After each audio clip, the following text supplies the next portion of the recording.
नमस्कार, मैं अनुज नरवाल। और आज की बड़ी खबर ये है कि मनोहर लाल खट्टर ने एमएलए पद से भी इस्तीफा दे दिया है। कल मुख्यमंत्री पद से उन्होंने इस्तीफा दे दिया था।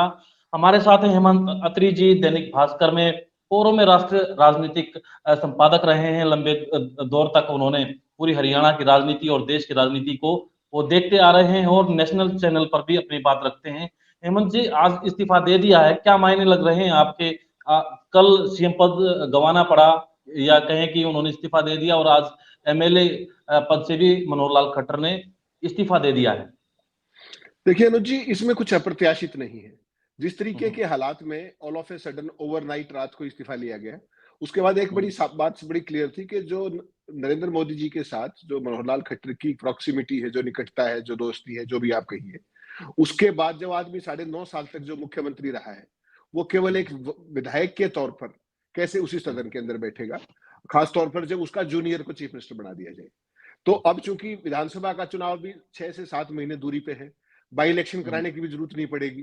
तो इसलिए बेटर हम्म, तरीका ये है कि मनोहर लाल खट्टर को हरियाणा से ईज आउट कर लिया। अब उनको for the hmm, time being चाहे कहीं गवर्नर लगाया जाए या कहीं उनको हम्म, दिल्ली के संगठन में कोई जिम्मेदारी दी जाए, वो एक रास्ता तैयार किया है। एक जिसको कहते हैं हम्म, ना रेस्पेक्टेबल एग्जिट। बेसिकली हम्म, क्या है कि जिस सदन के अंदर आप सदन के नेता के तौर पे, मुख्यमंत्री के तौर पर 9.5 साल रहे, उसमें हम्म, एक केवल विधायक के तौर पर आप बैठे, थोड़ा सा मतलब आदमी को लगता है। और चूंकि अब कोई बाई इलेक्शन भी नहीं कराना पड़ेगा, जैसे ये खबर हम्म, आई, बहुत सारे पत्रकार साथियों ने कहना शुरू कर दिया कि मनोहर लाल हम्म, खट्टर ने सीट खाली की है नायब सैनिक के लिए। उनको ये हम्म, जानकारी होनी चाहिए कि जब सदन का आपको ध्यान होगा, रतन लाल कटारिया की डेथ हुए कितने दिन हो गए? 13 महीने हो हम्म, गए। उसके बावजूद भी अम्बाड़ा में बाई इलेक्शन नहीं कराया गया, वो सीट खाली ही पड़ी है। ऐसे ही देश में एक दो सीटें और भी हैं। बेसिकली क्या है कि मनोहर लाल खट्टर को आज इस इस्तीफे के बाद इफेक्टिवली हरियाणा की राजनीति से फॉर द टाइम बिंग या कहीं आने वाले समय के लिए ईज आउट कर दिया है, बाहर निकाल दिया है। अब उनको कहीं या तो गवर्नर लगाया जाए या पार्टी संगठन में काम लिया जाए उनसे। इसका रास्ता आज नरेंद्र मोदी जी ने तैयार कर दिया है। इस सीट पर कोई नायब सिंह सैनी चुनाव लड़ेंगे या चुनाव होगा, ऐसी कोई गुंजाइश मुझे नहीं लगती। उस पे भी जाएंगे सर। एक तो ये बताइए कि ये जो खेला हो गया उनके साथ, मनोहर जी के साथ, और मुख्यमंत्री पद से हटा दिए गए, इसके पीछे की कहानी क्या है? हालांकि मीडिया में तो बहुत सारी चीजें आ रही हैं, लेकिन असल में कहानी आपसे पूछना चाह रहा हूं मैं कि असल में हुआ क्या, वजह क्या थी? देखिए अनुज जी, इसकी दो कहानियां हैं। एक कहानी हम्म, जो लगातार जिसकी पृष्ठभूमि है, जो लंबी है, और फिर दूसरी बार हम्म, आएगी तात्कालिक कारण क्या बने। आप पहले हम्म, तात्कालिक कारण जानना चाहेंगे या पुरानी बैकग्राउंड जानना चाहेंगे, ये आपकी चॉइस है, क्योंकि आप सवाल पूछने का अधिकार आपको है। इस पूरे खेल की तात्कालीन पूरी से शुरू तात्कालीन से शुरू कर दीजिए सर, फिर हिस्ट्री पे जाएंगे हम। नहीं, हिस्ट्री भी कुछ नहीं है, समकालीन ही है तो। लेकिन तत्कालिक कारण इसके तीन बड़े, अनुचित तीन हम्म, तत्कालिक कारण बड़े। देखिए, हम्म, किसान आंदोलन मोदी सरकार की दुखती रग है, ये आप भी जानते हैं। हम्म, पिछले महीने हम्म, 13 तारीख को किसानों ने दिल्ली कूच की बात की थी, और हम्म, मनोहर लाल खट्टर को एक टास्क दिया गया कि ये किसान हम्म, किसी भी सूरत में पंजाब के हैं जो दिल्ली तक पहुंचने नहीं चाहिए। मनोहर हम्म, लाल खट्टर ने पूरे समकालीन हम्म, विश्व के इतिहास को साइड हम्म, करते हुए जिस तरीके से सड़कों हम्म, पर किले और हम्म, तमाम बोल्डर्स और 7-8 लेयर की सिक्योरिटी खड़ी की, उससे वो हम्म, किसान दिल्ली नहीं आ पाए। बात चली हम्म, गई हाई कोर्ट। हाई हम्म, कोर्ट में सरकार को जवाब तलबी करनी पड़ी, तो हरियाणा के वकीलों ने कहा कि साहब, हम्म, हमें किसानों से दिक्कत नहीं है, हम्म, किसान दिल्ली जाना चाहे जा सकते हैं, वो हम्म, ट्रैक्टरों में नहीं जा सकते, हम्म, वो बसों में जाएं, वो ट्रेन में जाएं, हम्म, वो पैदल जाएं, जैसे भी चाहे, ट्रैक्टरों में नहीं जाएं। हम्म, किसान भी बड़े समझदार हैं, उन्होंने हम्म, तुरंत मीटिंग बुलाई और कॉल दे दी हम्म, कि भाई हम्म, हम सारे के साथ दिल्ली मार्च करेंगे, और 15 तारीख को, जो अब 15 तारीख आएगी, उसमें रामलीला जी, मैदान में गठजोड़ करेंगे। हम्म, और आपको ध्यान होगा, हम्म, 4 दिन पहले हिसार से सैकड़ों सैकड़ों किसान पैदल चल पड़े हम्म, यात्रा करते हुए दिल्ली के लिए। अब मुझे ये हम्म, बताइए, अमित शाह क्या करे? हम्म, हम्म, सरकार, अपनी ही प्रदेश की सरकार, एक तरफ तो सड़कें बंद करके बैठी और दूसरी हम्म, तरफ कह रही है कि किसी और साधन से जाना चाहे तो चले जाए किसान। तो हम्म, किसान जब जाने लगे तो केंद्र सरकार के हाथ पैर फूल गए। उन्होंने हम्म, तुरंत कहा कि वो किसान दिल्ली नहीं पहुंचने चाहिए।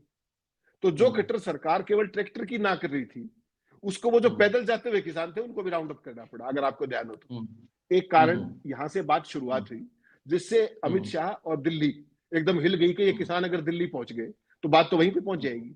तो ये एक, हम्म, ये नासमझी भरी एक टिप्पणी जो हाईकोर्ट के अंदर सरकार ने अंडरटेकिंग दी कि पैदल जाए, बसों से जाए और जाए, उसने पूरी दिल्ली को हिला दिया, क्योंकि दिल्ली के पास पिछला एक्सपीरियंस 378 दिन का भी है जिस तरीके से बॉर्डर्स पे हुआ। एक दूसरा, फिर लगातार आपको पता है लोकसभा का चुनाव अगले हफ्ते या इसी हफ्ते के अंत तक घोषित हो जाएगा, तो उसकी तैयारियां चल रही है। और मोदी जी आपको पता है कि किस तरीके से हर एक स्टेट का कंस्टिट्यूएंसी वाइज सारे के सारे सर्वे करवा रहे हैं। वो जब सर्वे हुआ तो उसमें एक बात बड़ी स्पष्ट आई कि अगर मनोहर लाल खट्टर के नेतृत्व में हम सरकार चुनाव में गए तो भारतीय जनता पार्टी को लेने के देने पड़ सकते हैं हरियाणा में। तो मोदी जी के चूंकि दोस्त हैं, उनको यकीन नहीं हुआ, उनको लगा कि मैं फर्स्ट हैंड ग्राउंड से रिपोर्ट लेता हूं। और मोदी जी और अमित शाह के जो सबसे कुशल चाणक्य हैं, उनका नाम है कैलाश विजयवर्गीय, मध्य प्रदेश में आपको ध्यान होगा। और 2014 में हरियाणा के प्रभारी वही थे जब खट्टर की पहली बार बीजेपी की बहुमत की सरकार आई थी।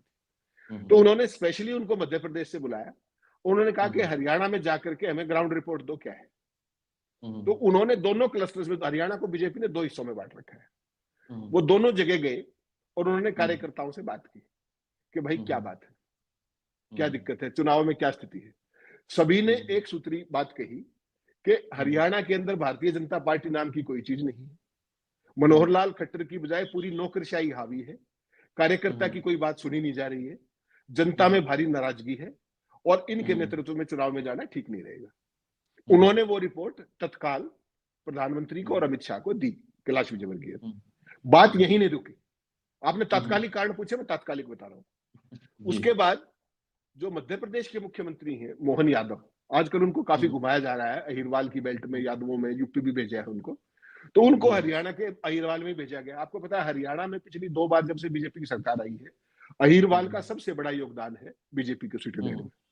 तो मोहन यादव पहुंचे साउथ हरियाणा, और मोहन यादव जब वहां पहुंचे तो उनके कार्यक्रम में मध्य प्रदेश का मुख्यमंत्री है और यादवों का अहिरवाल सबसे बड़ी बेल्ट उनकी है, वहां पर कुल 400 आदमी आए मोहन यादव के कार्यक्रम में। और ये जब रिपोर्ट सेंटर के पास गई तो वो एकदम, मतलब आप समझ सकते हैं क्या हुआ होगा, शिवरिंग इफेक्ट गया कि ये तो बेड़ा गर्क हो जाएगा ऐसे। तो कैलाश विजयवर्गीय की रिपोर्ट, किसानों वाली घटना, उसके बाद ये प्रधानमंत्री जी, आपको याद होगा कुछ दिन पहले रेवाड़ी में एम्स का उद्घाटन करके गए थे, शिलान्यास करके गए थे। उन्होंने इस सारी बैकग्राउंड में इमीडिएटली प्रोग्राम बनाया कि द्वारका एक्सप्रेस वे के हरियाणा पार्ट का उद्घाटन करते हैं। अदरवाइज तो जब वो रेवाड़ी गए थे तो उनको द्वारका एक्सप्रेस वे का उद्घाटन उस दिन भी कर सकते थे और जनता को भी असुविधा कम होती, सरकार को भी बार बार भीड़ नहीं जुटानी पड़ती। प्रधानमंत्री ने इमीडिएटली प्रोग्राम बनाया कि द्वारका एक्सप्रेस वे हालांकि कंप्लीट नहीं है, केवल हरियाणा वाला हिस्सा चालू है, तो उन्होंने इमीडिएट प्रोग्राम बनाया और वहां पर उन्होंने पहले रोड शो किया, फिर एक रैली की। और आपको जानकर हैरानी होगी, हरियाणा सरकार ने वहां पर 1300 बसें रोडवेज की, प्राइवेट गाड़ियां अलग है, 1300 बसें हायर की हरियाणा सरकार की। आम यात्री तो धक्के खाते रहे बीजेपी की रैली में जाने के लिए, और वहां कुर्सियां लगाई कुल 18,000 प्रधानमंत्री कार्यक्रम में। और जब प्रधानमंत्री मंच पे आए, क्योंकि उनके पास बैकग्राउंड सारी थी, उनके पास कैलाश विजयवर्गीय की रिपोर्ट थी, उनके पास मोहन यादव की रिपोर्ट थी, और उन्होंने उस कार्यक्रम में भीड़ देखी। तो 18,000 कुर्सियों में से भी अगर कुर्सियां खाली हो नरेंद्र मोदी जैसे प्रधानमंत्री की, तो आप कल्पना कर सकते हैं क्या होगा। बहाना बनाया गया जेजेपी से पिंड छुटाने का, लेकिन वो बहाना क्या था, प्रधानमंत्री ने क्या प्रशंसा की कि हम दोनों तो साथी थे, हम तो दोस्त थे, हम तो एक दरी पे सोते थे, हम तो बाइक पे घूमते थे। तो प्रधानमंत्री ने क्या काम किया कि जो मनोहर लाल जी की जो बाइक थी वो भी छीन ली वहीं पे, और उनका जो दरी थी वो भी खींच ली, और हालत ये हुई कि 12 घंटे के अंदर उनका इस्तीफा भी हो गया। तो ये सारी की सारी उनका बिस्तर वहीं पर गोल हो गया जब प्रधानमंत्री ने वहां रिस्पॉन्स देखा, जो भीड़ देखी, और जिस तरीके का फीडबैक उनके पास गया। क्योंकि आपने देखा कि प्रधानमंत्री चांस नहीं लेते। मैं आपको अगर ध्यान हो, 1.5 साल से आपको लगातार ये बता रहा था कि गुजरात मॉडल हरियाणा में भी लागू होगा चुनाव से पहले, क्योंकि मनोहर लाल खट्टर के नेतृत्व में बीजेपी चुनाव में जाने में संभव नहीं था उनके लिए। गुजरात में स्थिति दूसरी थी। गुजरात में क्या है कि गुजरात मोदी का बेशन है, उन्होंने पूरे कैबिनेट को बदल दिया, कहीं चू नहीं हुई। ऐसे ही उन्होंने उत्तरांचल में किया, कर्नाटक में वो हार गए, उनका ये प्रयोग फेल हुआ। हरियाणा के अंदर स्थितियां दूसरी है। 10 साल के अंदर प्रधानमंत्री और अमित शाह ने जो चाहा वो किया। हरियाणा में जब आपने अपने सबसे प्रिय व्यक्ति, ये आपको पता है जो मुख्यमंत्री बनाया है नायब सैनी को, ये मोदी जी के स्टेनो थे हरियाणा में जब वो प्रभारी थे 96-97 में, तब से जानते हैं उनको। और इनके साथ उनकी पुरानी प्रॉक्सिमिटी थी, उनको उन्होंने बढ़ाया, अपने नायब सैनी को। लेकिन इस सारे के अंदर जो मनोहरलाल खट्टर के साथ जो कुछ हुआ और जिन हालात में वो आए और जिस तरीके से अनिल विज ने ओपन रिबेलियन किया, जो विधायक दल की मीटिंग हो, अगर आपको ध्यान हो, जैसे ही इनका नाम आया नायब सैनी का, वो मीटिंग तो छोड़ के बाद में चले चला गए। जी। समकालीन बीजेपी के इतिहास में आपको ये नहीं मिलेगा। और उनको मनाने के लिए संजय भाटिया भागे, जो करनाल के सांसद है, जो मनोहरलाल के करीबी, उसके बावजूद भी वो प्राइवेट गाड़ी में बैठ के अम्बाड़ा चले गए।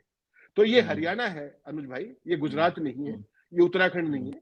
जब ये फैसला लागू हो रहा था, केंद्रीय पर्यवेक्षकों की मौजूदगी में जिस तरीके से अनिल विज ने बगावत की कोशिश की, वो भी नरेंद्र मोदी के लिए एक चेतावनी है आने वाले समय के लिए। जी। तो अब क्या करें, मनोहर जी का क्या होगा? अब तो क्योंकि ना मुख्यमंत्री रहे, विधायक पद से भी इस्तीफा दे दिया, अब करेंगे क्या? देखिए, मनोहरलाल जी का एक बड़ा साबित हो गया हरियाणा में 9.5 साल का कार्यकाल था। जो भारतीय जनता पार्टी की, जो आरएसएस की जो ट्रेनिंग होती है, उन्होंने लागू करके दिखाया कि कैसे लागू की जाती है। कोई सवाल नहीं, केवल एक तरफा संवाद किया, किसी की कोई परवाह नहीं की, केवल आरएसएस और अफसरशाही। हरियाणा के अंदर अनुज भाई, आपने देखा होगा, आप भी बहुत सीनियर जर्नलिस्ट है, 66 से लेकर के आज तक ज्यादातर मुख्यमंत्रियों की विदाई किस बात पे हुई है? परिवारवाद के कारण या पुत्र मोह के कारण?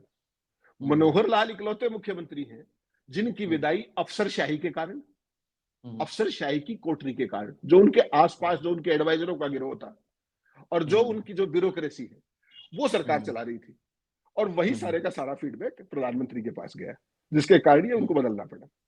उसके अलावा मोदी जी के टाइम में, उनके नेतृत्व में वहां दिल्ली में होते हुए भी, जो हरियाणा के अंदर जो उनकी नाकामियां हैं, जिस पृष्ठभूमि में वो हटे हैं, उसको भी देखना बहुत जरूरी है।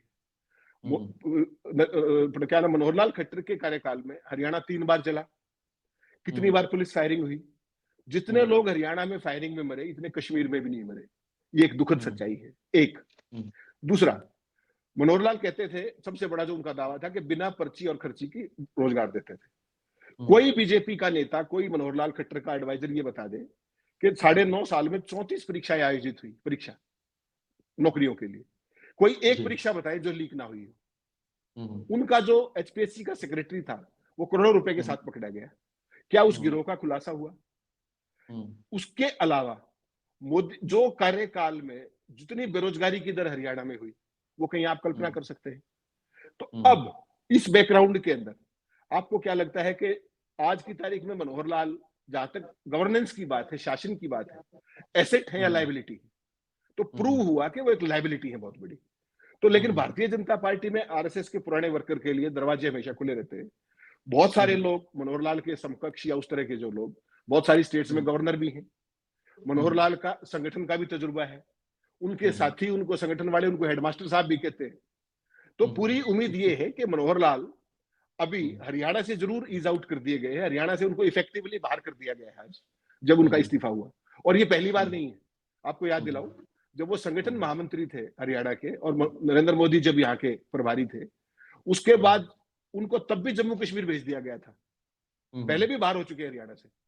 तो आज फिर उन्होंने विधायक पद से इस्तीफा देकर के हरियाणा से अपनी विदाई ले ली है। अब उनको किसी प्रदेश में राज्यपाल लगाया जाता है या भारतीय जनता पार्टी के संगठन में कहीं लगाया जाता है, ये कॉल प्रधानमंत्री को लेनी है, क्योंकि उनकी दोस्ती पुरानी है और वो खाली रहने नहीं देंगे उनको। केवल मुख्यमंत्री की कुर्सी ली है, आगे क्या होना है वो देखा जा रहा है। एक बात निश्चित है कि मनोहरलाल खाली नहीं रहेंगे, उनको कोई ना कोई दायित्व दिया जाएगा। तो ये तो थी कि बात की मनोहर आगे क्या हो सकते हैं, इसके लिए तो थोड़ा सा इंतजार करना पड़ेगा।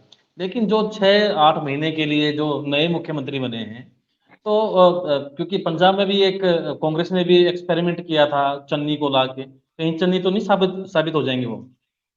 मुझे इसकी पूरी आशंका है, मुझे पूरी आशंका है। अनुज भाई देखिए, आपने बड़ा वाजिब सवाल पूछा है, और एक तजुर्बेकार जर्नलिस्ट का यही अंतर होता है। आपने हवा बात नहीं कि आपने बिल्कुल ठीक कोरिलेट किया, और उसकी बैकग्राउंड है बिल्कुल सेम परिस्थितियों के अंदर कैप्टन अमरिंदर सिंह जैसे शख्स को साइडलाइन करके और सीधा केंद्रीय नेतृत्व के हस्तक्षेप से चरणजीत चन्नी को बनाया गया था। और चरणजीत चन्नी तो मंत्री भी थे, यहां तो सांसद है नायब सिंह सैनी, और मंत्री ये 5 साल पहले थे, पिछली टर्म के अंदर थे कुछ समय के लिए। मुख्यमंत्री का जो कार्यालय होता है अनुज भाई, वो बहुत बड़ा कार्यालय होता है। नौकरशाही के बारे में एक मशहूर है, और खासतौर पर हरियाणा की नौकरशाही के बारे में, या तो आप उनकी सवारी कर लो, वरना वो आपकी सवारी करेंगे। तो मनोहर लाल की विदाई का अगर कोई एक कारण है, तो वो है नौकरशाही के साथ उनका प्रेम। और वो नौकरशाही आज भी कंटिन्यू कर रही है। सच कोई चेंज तो हुआ नहीं नायब सिंह सैनी आने के बाद, पूरी की पूरी टीम कंटिन्यू कर रही है। तो आपका क्या लगता है कि वो प्रैक्टिकली अपना काम कर पाएंगे क्या? आज भी पर्दे के पीछे से प्रॉक्सी ड्राइविंग कहां से होगी, आप भी समझ सकते हैं। तो ऐसे में मुझे तो लगता है कि जो सीएम बना दिया उनको बहुत शुभकामनाएं हैं, बड़ी बधाई है नायब सिंह सैनी साहब को, एक आम परिवार से आए हैं और अच्छी बात है उनको मुख्यमंत्री का। लेकिन 5-6 महीने के टाइम में देखिए उसमें इफेक्टिव टाइम गवर्नेंस का कितना है। वो आज से उन्होंने कार्यभार संभाला है, कल सीएम की शपथ ली है, एक हफ्ते के अंदर कोड ऑफ कंडक्ट लग जाएगा, 2-2.25 महीने तक चुनाव की प्रक्रिया चलेगी, उसके बाद 1-2 महीने का टाइम मिलेगा, उसके बाद विधानसभा का टाइम आ जाएगा। तो उनके ऊपर अपनी प्रशासनिक छाप छोड़ने के लिए उनके पास कोई समय नहीं है। और जो ब्यूरोक्रेसी में जो घाघ बैठे हैं और जो गिरोहबंदी ऑलरेडी हो रखी है हरियाणा में, उसमें मुझे लगता नहीं कि इनको तो इतना समय तो किसी भी व्यक्ति को मुख्यमंत्री पद की कार्यप्रणाली को समझने में ही 6 से 8 महीने चाहिए। तो मुझे लगता है ये अगले चरणजीत चन्नी होंगे, ऐसी मुझे आशंका नहीं, पूरी संभावना भी है। और इसमें देखा जाना ये है कि हाईकमान किस तरीके से उनको आगे बढ़ाती है और पिछली टीम जो मनोहर लाल की थी उससे कैसे मुक्ति दिलाती है। अगर वही टीम रहेगी तो प्रैक्टिकली चेंज का तो कोई मतलब नहीं है। इसका मतलब तो यही हुआ कि केवल मनोहर लाल ही फेल्योर थे, जबकि व्यक्ति फेल नहीं होता, टीम फेल होती है, सिस्टम फेल होता है, तभी मुखिया को बदला जाता है। मुखिया हटा दिया, टीम वही है, तो क्या बदल जाएगा? तो ये इसलिए मतलब शुभकामनाएं हमारी भी हैं, लेकिन मुझे बहुत शक है कि नायब सिंह सैनी इतने कम समय में कोई अपनी छाप छोड़ पाएंगे। जैसे होता नहीं कि क्लर्क के बदल दिया, काम नहीं कर रहे, दूसरे क्लर्क को लगा दिया। तो अब देखते हैं कि किस तरीके से साबित होंगे नायब सैनी। और जो पूर्व मुख्यमंत्री मनोहर लाल खट्टर हैं, उनकी भी आपने कहानी सुनी कि पीछे की किस तरीके से क्यों हटाया गया, क्या वजह थी, और इसके अलावा आगे की क्या भूमिका हो सकती है, उसके ऊपर भी हेमंत जी ने विस्तार से बताया। सर आपका धन्यवाद, आपने इतने विस्तार से सारी चीजें हमारे से साझा की। Thank you sir.